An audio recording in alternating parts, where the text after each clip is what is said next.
All right, guys, this is going to be week 7, day 2. We're going to title this from the end for Native Americans. And it's going to be because towards the late 1800s or the end of the 19th century, pretty much by this time, we are going to have moved all Native Americans from their own lands into federal-owned lands called reservations, where they will be pretty much the rest of the time. And a lot of this has to do with what's going on in the late 19th century, the railroads, and the further push to the west. I got a couple maps here, just kind of starting out the slideshow. On the left here, bottom left, you have the Federal American Indian Reservations. Okay? These are reservations that are set aside by the government. That's federal-owned land, giving to Native American populations. You can see a lot of them appear out west. Remember, there's not too many in the southeast or in the east section because a lot of them in the Trail of Tears were pushed out west and then further pushed west as more and more settlers came. You notice in Carolinas, you get this little purple dot here. That's the Catawba Indian Nation. And in North Carolina here, in this area right here, that would be the Cherokee Nation that has those reservations to this day. And a big reason for these reservations be the railroads as they come more and more west. You can see in the top map here of the railroads built in the 1870s. You can see the biggest advantage of the North of the Civil War was the extensive railroad network. Well, by 1890, just about 20 years later, all the railroads that are built that connect the whole entire country. And then you have the railroads going out west that connect the west to the east as well. Right. So our first one here is going to talk about probably the most important railroad of that time period is the Transcontinental Railroad, which will be completed in 1869. It's going to connect the east and west coast by rail for the first time. And what this allows them to do is, one, it makes travel safer and quicker. When we talk about the Oregon Trail, it might take you 3 or 4 months to walk out west. You'd have to literally walk or ride a horse or a wagon. It's very difficult. About every 10th of a mile, there'd be someone who would pass away. So it was very dangerous to go out west back then. And now the Transcontinental Railroad makes it easier. And then now it's not taking a couple months. You're talking maybe a week or so at most to get to the west coast. Price of goods and shipping goes down. So the price to ship goods and the speed at which shipping occurs will go down from east to west coast because of the railroad. And a negative aspect of the Transcontinental Railroad is going to be it's going to move Native Americans to reservations. As more and more white settlers come out west, you're going to see Native Americans being pushed off land again and again and again. Right. Bottom left here, we have a United States map. This shows the Transcontinental Railroad. You can see the Mississippi, not Mississippi River, sorry. Starting here, working west of Missouri, and then starting in California, working east. This is the red is where they went west to east, and the blue is where they went east to west. They meet at Promontory Point in Utah, where they connect the two railroads together. Okay, this map right here does a pretty good job of showing, one, San Francisco and New York being linked by rail. Now you can get on the railroad from New York, travel the railroad all the way across the country to the west coast. And also it shows you the negative impact of moving Native Americans and also the impact on buffalo, which we will look at in the next map. Okay. Buffalo will pretty much be hunted to extinction in the late 1800s. Before the late 1800s, there were thousands upon thousands of buffalo who roamed the plains. When they ran by, you could actually feel the ground rumble because there were so many buffalo in that time period. Right? And their buffalo, or bison as they're sometimes referred to, were essential to Plains Indians' way of life. Plains Indians would use the buffalo, every single part of the buffalo, when it came to the meat to feed their families, the bones for tools, and so forth.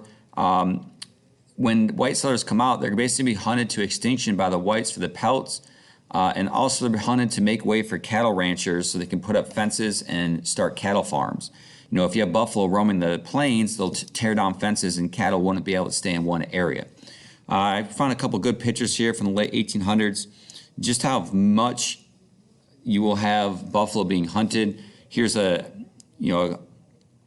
stack of pelts that were going to be laid out from the killing of the buffalo, and also the stacking of the bones. Now, I would say usually did not do this because most of the time when they killed the buffalo, they would just take the pelt and leave it on the prairie, and they would kind of move about because of that. But when buffalo go extinct, the way of life for the Plains Indians will also go extinct because, again, they needed them for survival. And when those buffalo are gone, they're going to have to turn to different means of survival. Right. Next slide here is about the final battles of the out west. We're talking about battles. We're not talking about North and South. We're talking about battles between the United States government and Native Americans. One of the famous battles actually occurs during the Civil War. It's called the Sand Creek Massacre. It's going to be the killing of Cheyenne Indians in response to uprisings. And then Union soldiers or United States soldiers kills almost 300 Native Americans. And the disturbing part is mostly women and children. So they're going to show up to a Cheyenne village and they're going to kill pretty much everyone in that village in this massacre. Another event, a famous battle called the Battle of Little Bighorn. Outnumbered U.S. soldiers enter into a battle that kills over 200 U.S. soldiers. General Custer was killed here. They call it Custer's Last Stand.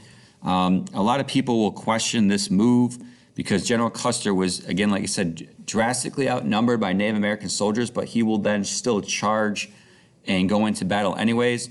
A lot of people will give this credit to during the Civil War. General Custer will actually be at the Battle of Gettysburg and defend Gettysburg. Even though he's outnumbered by Jeb Stuart, he'll win the victory of the cavalry battle at Gettysburg. And so that confidence will kind of continue out west for the 7th Cavalry as they go there.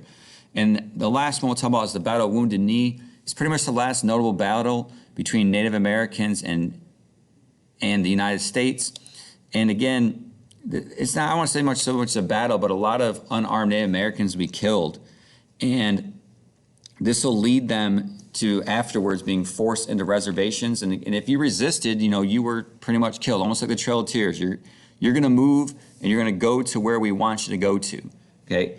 And those reservations, like we went to the first slide here, these lands in purple, this is where they're going to be forced to go to. Okay. And our last slide, a little quicker one here today. Our last slide is called the Dawes Act of 1877. And pretty much this act is where the United States is going to abolish tribal organizations. Okay? They're going to try to split up land for individual ownership for Native Americans to farm. This is a big deal because it goes against Native American culture. Native Americans' culture didn't have individual ownership of land. It was all the land of the tribe. It was everyone's land at that point. Unlike today where we have boundaries and fences and surveys and all that stuff to determine who owns what piece of land, Native Americans didn't have that. And the biggest thing about the land is this land that they were given, the idea that they're going to give land, they're going to be able to farm and take care of their people, and then over time they'd be able to own that land as their own piece of land and become U.S. citizens.